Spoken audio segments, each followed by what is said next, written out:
Hello Aquarius, Sun, Moon, Rising, and Venus signs. Kamusta kayo? Sana po yung nasa mabuti kayong kalagayan. Welcome back po sa Star Tarot. Kung bago kayo dito, welcome din kayo. Thank you sa inyong support.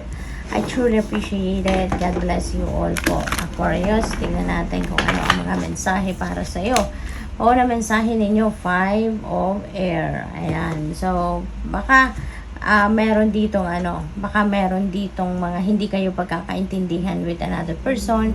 Baka meron mga diskusyon na nangyari at siguro it's about time na sige, atras kayo muna from that situation kasi maaaring kailangan ninyo na pag-isipan bakit nagkaroon kayo ng hindi pagkakaintindihan, bakit hindi kayo on the same page ngayon, na samantalang siguro dati naman lagi kayong nagkakaintindihan, lagi kayong in sync, yung ganon. Pero at this very moment, siguro nagkaroon ng discussion kayo sa taong ito.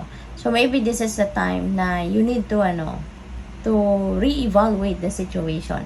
Tignan ninyo, baka merong ibang motibo, baka merong ibang dahilan, no, kung bakit nagkaganon ang inyong sitwasyon. Okay? So you need to think about it. We have number 6, lovers. Ayan. So, ang iba sa inyo dito, this is about decision, no? Maaaring ang iba sa inyo dito may kailangang pagdesisyonan link sa inyong relationship, no? Pwede rin na baka ang iba sa inyo, kung single pa kayo at mayroong mandiligaw, baka ngayon, yun din ang issue ninyo, no? Papasok na ba ako sa relationship? Handa na ba ako? No? Maaaring ganon ang kailangan ninyong pag-isipan. Probably then, ang iba sa inyo dito, kailangan na pag-isipan mabuti, tune into your intuition. Reminder din ito sa inyo na kung ano man ang magiging decision ninyo rito, it's gonna have a great impact, no, sa buhay ninyo. It could be a game changer, no? Kung ano man ang magiging decision ninyo dito sa inyong love life. What else? We have King of Fire. Ayan. So, focus. Aquarius, ito yung panawagan sa inyo. Focus, focus, focus. Okay? Communicate clearly and effectively para kung ano man ang nasa loob ninyo, ano man ang nasa isip ninyo, yun talaga ang maibigay ninyo na impormasyon, no? Para magkaintindihan kayo ng maayos ng kung sino man ang kausap ninyo. Okay?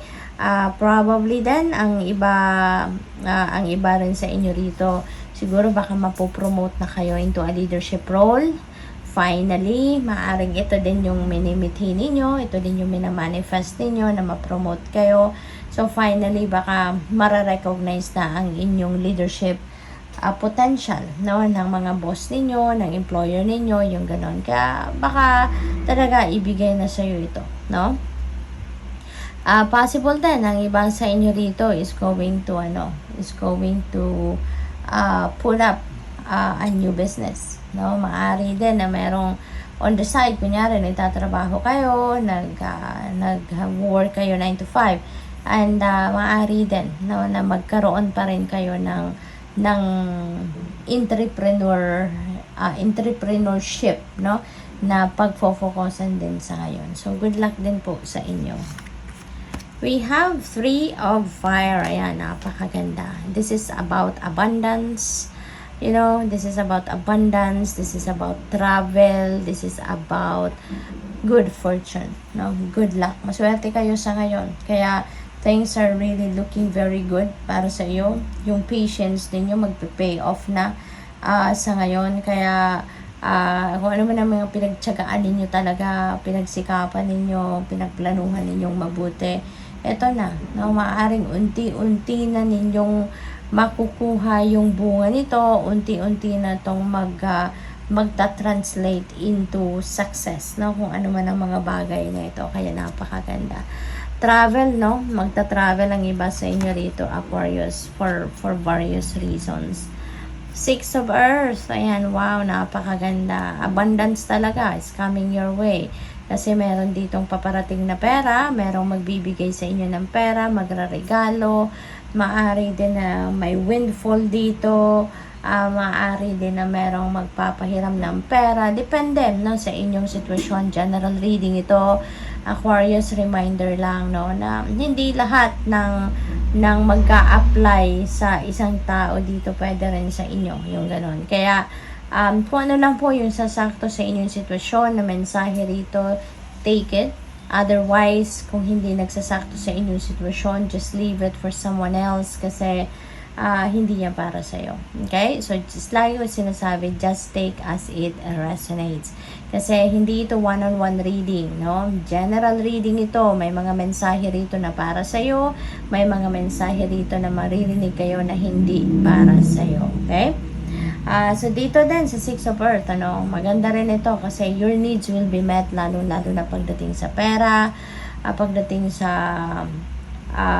emotional support, kung ano yung kailangan ninyo sa ngayon, that will be met. Kaya magiging maluwag din ang inyong pakiramdam, maaalis din ang stress na nararamdaman ninyo or yung worries ninyo surrounding your situation.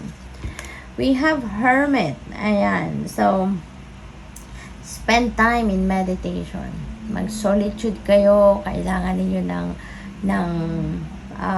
time para pagmuni-muni. Kailangan ninyo dito ng time para kayo ay mag-alone time, no? Mag-me time. Kailangan ninyo siguro ng pahinga or baka kailangan ninyo dito na magmuni-muni para marinig ninyo yung guidance sa inyo ng universe or para marinig din ninyo yung soul ninyo na magsalita, no?